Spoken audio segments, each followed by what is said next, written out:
Welcome back. You're watching All About Stocks on ET Now. Thank you for staying with us. Gaurang Shah is with us as well. Gaurang, thank you for staying with us. Gaurang has a second pick for us this week. Shriram Transport Finance. Take a look. Shriram Transport Finance was established in 1979 and is a provider of commercial vehicle finance. It is one of India's largest asset financing NBFCs and has a niche presence in financing small truck owners. Profits for the fourth quarter came in at 308 crore rupees, below analyst expectations. This was largely due to a low growth in assets under management and a 20% decline in loan disbursements. Net interest income remained flat sequentially as interest margins contracted by 15 basis points. The company's asset quality continues to see some pressure as non-performing loans increased 3% from last quarter. Consequently, the company hiked its provisioning by 66% to 190 crore rupees, which hit profits further. The stock has fallen about 20% in the last year, touching a 52-week low in January this year. Right, so that was Shriram Transport ending the week at 515 rupees. Given the high interest rate regime, we were talking about it a little earlier. We're talking about the fact that the banking sector is taking a beating. RBI currently has its hands tied as far as interest rates are concerned. What are your hopes for this sector, for the lending sector altogether? Well, it's one of the largest NBFCs for the pre-truck new truck leasing finance business.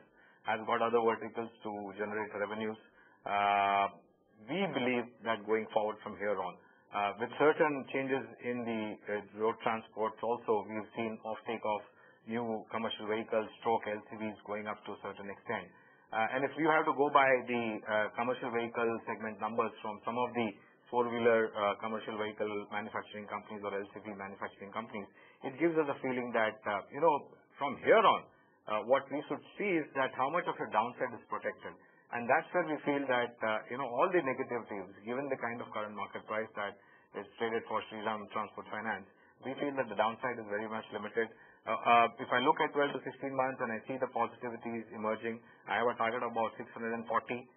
This company is the one which has got lowest number of NPAs and their margins are quite superior. So we feel that, and of course it's one of the largest player in South India, planning to expand its branches and networks to Pan-India going forward from here on, thereby taking advantage of the geographical reach. So you put these things in perspective, I think you have a perfect case of a good investment idea in form of Shriram Transport Finance Corporation. Here we have a target about 640. Our time horizon is the same, about 12 to 16 months, like we have it for Godrej Consumer Products. All right, so that's the second recommendation we talked about this week. Remember, Shriram Transport Finance and Godrej Consumer Limited. We have a couple of questions for you, Gaurang, that have come in during the week. Dhirendra has written in. He wants to buy 1,500 shares of Suzlon Energy at the current level. He wants to know, is it a good time to buy? Well, terrible underperformer, let me be very honest. And, debt, orders coming back, execution, etc., has virtually pulled this stock off the radar of any investor. I think recently it made a new 52-week low. Now, if you're looking at power generation, don't look at conventional or wind power generating companies because that's where you have a lot of headwinds going forward from here on. So other than that, like I mentioned earlier, in case of Adani Ports, the investor has got invested and we suggested stocks like NTPC and Tata Power. That's where we find tremendous value. Not to forget, in terms of power generation capacity, in terms of financial backing, both the companies, NTPC and Tata Power, stand very, very tall. If you have to do a peer comparison, of course, these two companies and Suzlon is not comparable. But if I'm looking at an investment idea and into a power generation company, then I think NTPC and Tata Power suits much better than Suzlon. Right, and before we wrap up the show, we've got a lot of questions on Twitter and Facebook on Maruti. We know those sales numbers were down about 5% compared to last year. Again, high fuel prices, high interest rates standing in its way. What's your call on Maruti after we've seen those sales numbers? What do you think going forward? Where does the company stand? High fuel prices on petrol and low sales numbers is not the only negativity. I think recently they did a tie-up with Fiat for supply of diesel engines and their diesel cars production capacity is virtually at its full. They have invested in manufacturing more diesel cars, but it will take a while. So immediately from a 3 to 6 months, I don't see any huge turnaround story happening in Maruti. As of now, in the four-wheeler play, if you ask us our preference, I think Tata Motors is first. Second is M&M.